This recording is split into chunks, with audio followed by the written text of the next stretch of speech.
উত্তর মালদা তৃণমূল প্রার্থী প্রসূন বন্দ্যোপাধ্যায়ের সমর্থনে আগামীকাল মঙ্গলবার দুপুর 1টা নাগাদ হরিশ্চন্দ্রপুর থানা তুলসীহাটা বীরেন্দ্র কুমার মৈত্র উপবাজার চত্বরে জনসভায় আসছেন মুখ্যমন্ত্রী মমতা বন্দ্যোপাধ্যায়।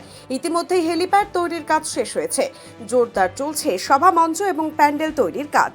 সোমবার সকালে মমতা বন্দ্যোপাধ্যায়ের নিরাপত্তা বাহিনীর টিম হেলিকপ্টার ট্রায়াল করবেন। হেলিপ্যাড কতটা সুরক্ষিত তা খতিয়ে দেখেন প্রশাসনিক আধিকারিকরা। এদিন পাশাপাশি পরিদর্শনে গিয়েছিলেন পশ্চিমবঙ্গ সরকারের প্রতিমন্ত্রী তাজমুল হোসেন, সঙ্গে ছিলেন জেলা সাধারণ সম্পাদক মঙ্গল উদ্দিন, বুলবুল খান, কৃষি কর্মাধ্যক্ষ রবিউল ইসলাম, পঞ্চায়েত সমিতির সদস্য স্বপন আলী সহ তৃণমূল নেতাকর্মীরা। এখানে তুলসীহাটা হাটখোলায় আগামীকাল আমাদের জননেত্রী মমতা বন্দ্যোপাধ্যায় আসছেন, তার প্রস্তুতি সভা চলছে। এই প্রস্তুতি সভায় আমাদের এখানে সবাই উপস্থিত আছেন এবং আমাদের হেলিপ্যাডও তৈরি হয়ে গেছে। আমাদের প্যান্ডেলের কাজ প্রায় কমপ্লিটের দিকে, সমস্ত রকম কাজ আমাদের তুঙ্গে চলছে।